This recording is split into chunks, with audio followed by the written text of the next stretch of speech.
Hey guys, welcome to book review number 54. Today I'm going to be reviewing Sailing Through China by Paul Theroux. This is the second book that I have reviewed by Paul. The first being Riding the Iron Rooster Through the Heart of China, which was about a train journey all over China. What this book is about is it's about Paul taking a river cruise with a bunch of American millionaires, multi-millionaires mostly, through the heart of or down the Yangtze River through the heart of China, starting in Chongqing, or what was then known as Chongqing, all the way to Shanghai. Well, anyway, much like Riding the Iron Rooster, this book was written in the 1980s, so it's not the most modern or up-to-date version of what China is. That being said, I think it does provide insight rather than just being outdated, as kind of a compare and contrast to what modern China is. You know, this very kind of still politically communist, but with a ton of overtones of capitalism and money-making, all that kind of stuff. This was from an era when that was just sort of opening up immediately after Mao Zedong. I think he wrote this in like 84 or something. So anyway, yeah, he starts in Chongqing, and he kind of observes some of the scenery. You know, at this time, he observes the people and the scenery. You know, at this time, the people were still wearing all of the old Mao jackets, and you know, a luxury item might be like a bicycle or something like that to get to your local commune. This is in contrast to the millionaires, many are who are conceited and decadent, but also very intriguing characters. You know, you don't make millions by not having a personality. Or sometimes you do, but you have to have some sort of advantage or something that's something about you that separates you from the masses, I guess. These being the millionaires on the boat. And what stands in particular stark contrast is, you know, how the millionaires talk about their wealth versus the reality of what Paul sees on the ground in China. Now, this isn't to hold poverty up in this glorified light. Poverty is terrible. But, you know, when they hear things like, somebody asks, like a Chinese person will ask one of the American millionaires, what kind of car do you have? In America, I've heard that everyone has cars, which I think is really amazing. The American millionaire, you know, one of them on the boat, would say something like, well, I can't really answer that question because I have like 10 or 11 cars. So, I mean, I guess I could give you a list of them, but I don't have one, I have a lot. So yeah, and I mean, he just states that like how, like I said, these people are kind of conceited or, you know, vain, but also kind of observant in a very kind of calculating way. I mean, not in a way that's like stone cold cynical, but just very sort of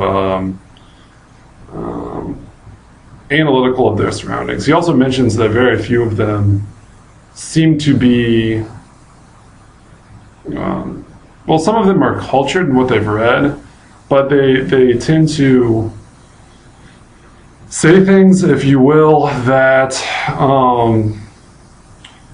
don't really seem to have much meaning behind them. Like, they can read every single book, but don't know the meaning of it. Or they can go, one thing he specifically mentions is that a good chunk of them actually don't read, but they travel extensively, and they can say all these things about the Great Wall and about Moscow and about the Amazon River without ever really understanding what any of that means.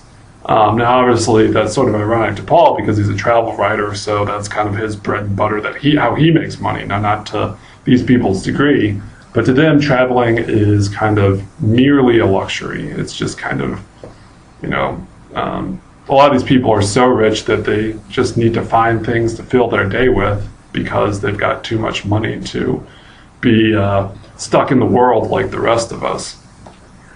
And that's sort of about the millionaires. But I think the more interesting thing is some of the observations he made. He mentions a lot of these cities are kind of old coal cities. Chongqing, Wuhan, I think it's Fushan or whatever, and even closer to like the Pacific Ocean, even like Shanghai and Nanjing at this time period, just kind of covered in coal dust and kind of drab, almost like if you've ever seen the movie Blade Runner, kind of like with Blade Runner but without all the neon lighting, just kind of not like a tribal village, because they had apartment blocks and buildings that were crumbling but still there, but all just very kind of sooty and not upkept well. But obviously that's changed in modern China. It's kind of what's happened in modern China is kind of welding on the modern world, primarily exported from like the United States, on top of all these. So you'll have like this old iron plant or coal plant right next to a ultra postmodernist or modernist high-rise that is just kind of glass and steel. So that still exists in China, just in a kind of a different context than what it existed at this time period. Want to make sure the video's going through all right. Well, anyway, some of the things he observed I thought kind of were interesting were he goes through the Three Gorges Dam area and mentions how beautiful that is. Now, I think this was early enough on that not only was there, not Three Gorges Dam, the Three Gorges of China, or the famous gorges of the middle part of the Yangtze River. Now, I think at this time period, not only had the dam not been built, I don't even think the plans were in effect. And I say this because he made no mention of it in the book. He mentions that there were some locks around where the dam is now, but those were just to kind of deal with some rapids, not to actually dam the entire river.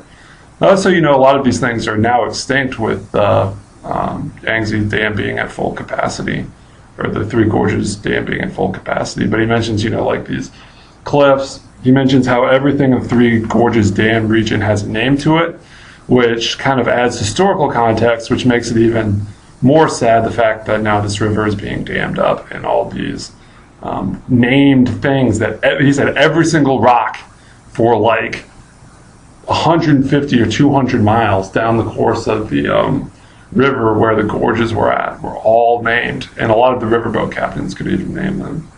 Of course, he also mentions the danger of riding a riverboat in this area, and that there are not really like heavy rapids like you would think, like kayaking rapiding, but enough that it causes like hulls of heavy boats to scrape the bottom of the ocean, or the bottom of the riverbed, excuse me, and how narrow the gorge is and all that kind of stuff. So, I mean, there is some modernization of that or whatever. Let's see, what else? He eventually goes on and talks some about, I guess, the boats, that one of the riverboats that he rides on is very ironic because it was made in Mao Zedong's time by his wife, who was eventually convicted in the Gang of Four. But what eventually happened, or why it's ironic, I should say, is that it's a very luxurious, like if you were to look at its standard capacity, there might be able to fit 120 people on this boat, but I think there's like 20 people total of the millionaires. Now there's additional crew and stuff, but it's huge rooms, very decadent, which of course is the exact opposite of what Mao Zedong and his wife and all his cronies preached to the people, but was willing to build this very decadent boat at the time period that the Cultural Revolution was going on for himself and for all his, like I said, his cronies. Now, of course, at this time period, Mao Zedong is gone for, I think it's like 6 or 7 years. But a American I'm guessing kind of a wildcatter, had unmothballed this boat and was now using it for decadent purposes, which was to serve millionaires. So some of the other things that he mentions, I don't know, there's not really too much that stands out later in the book in terms of sailing after kind of the Three River Gorges area. That's like where a lot of the time in the book was spent, just because it's the most scenic area of the Yangtze River downstream from Chongqing. He does mention that he goes to the San Yat-sen, I want to say is his name, the original founder before Mao Zedong or Chiang Kai-shek of the Republic of China, and Mao Zedong would say it's an heir to the People's Republic of China back in the early 1900s. And he goes and sees his tomb and, says some stuff about that. Goes on to Shanghai, talks about how, it goes by the old Bund area and how at that time it was a city that was very mothballed and kind of run down, but you could still see some of the glamour from the, pre-Mao Zedong era days. Basically, during the height of communism in China, Shanghai was viewed as a decadent city and allowed to decline. Of course, now that capitalism has taken back over, it's just completely shot up again. But yeah, he mentions, just like a lot of the dust and stuff, and it's kind of run down. Yeah, I pretty much say that's the book. I don't want this review to go too long just because it's a very slim volume. It's 67 pages. But yeah, as you can see, they got pictures of like a Chinese junk, or there's like I think that's a dog lion combo carving, something like that. They got pagodas. Let's see if we can get something towards the end. I'm just kind of stalling here. Okay, what's the last one? I guess that's a picture of Confucius, I think. So we'll end on that. Anyway, Paul Theroux, Sailing Through China. I wrote this in one day. It's a good volume. You guys check it out. Very, very easy read compared to some of Paul's other stuff. So if you want kind of a introduction, if you don't know that you want to learn about China, but you want kind of just a slim introduction about not its modern times, but kind of where China came from immediately after the Mao Zedong era, I would recommend this book, Sailing Through China by Paul Theroux. All right, see you guys.